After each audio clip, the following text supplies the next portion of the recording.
I'm Steph Hodge with Board Game Geek, here with Giuliano Acquacchi from Cranio Creations, and we get to look at Walls of York.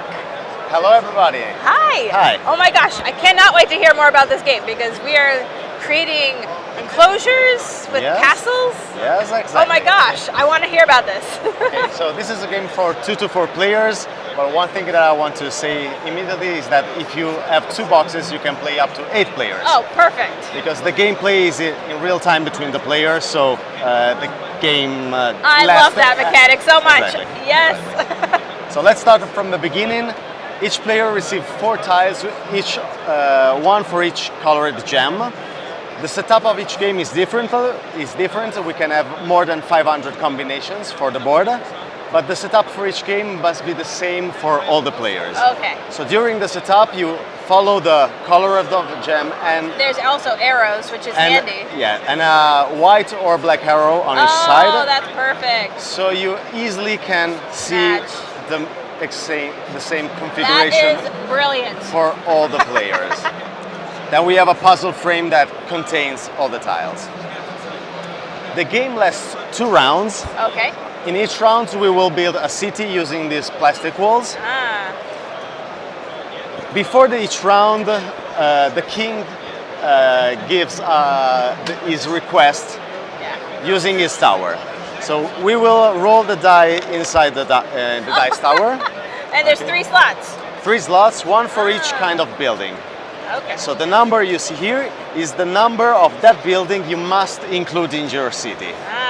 Okay. So for example, in this round, we must have at least 3 churches, 1 wells, and 2 markets in our city. We can see different buildings on our board, but we also see some coins, symbols, and some Viking symbols. I do see the Vikings, yes.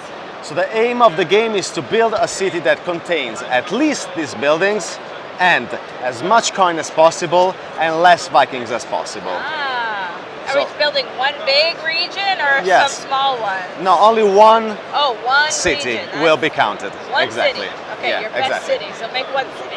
Exactly. How do we build our city? Yes, how do we do this? From now on we will use this red building die. Okay. We roll it and all the player at the same time. That's why we can play up to... At the same time, yes. We have number to make of that time. figure? Exactly. We see the red half of the die, and all the players must place that configuration of walls. They can place it wherever they want on their board.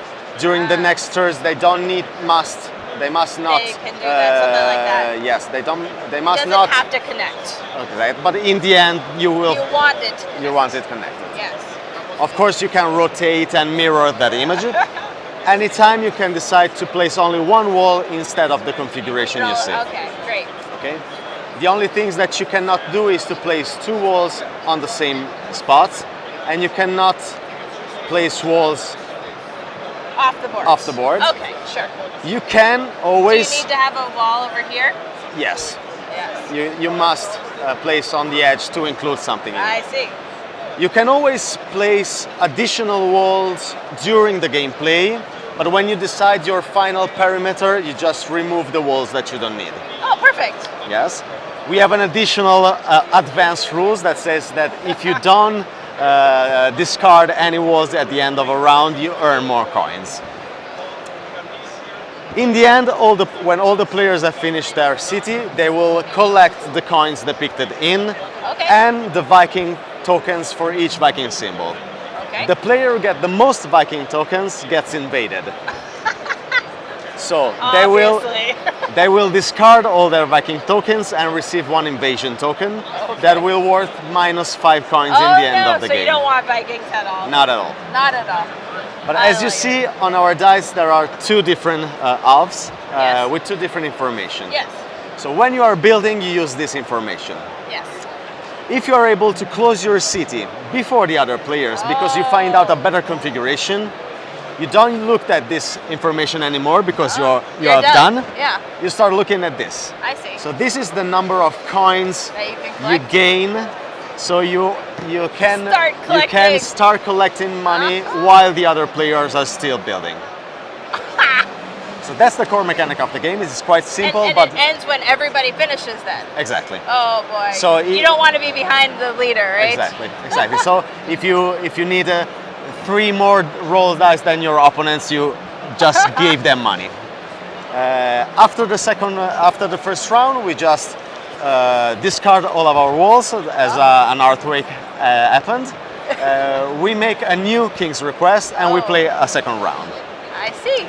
Before the second round scoring, the player who has the less Vikings receive a reward of 3 coins. Oh, okay, great.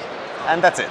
That is amazing. I love that everybody can play at the same time. You can get 2 copies and play with 8 people, and it doesn't hold down anything.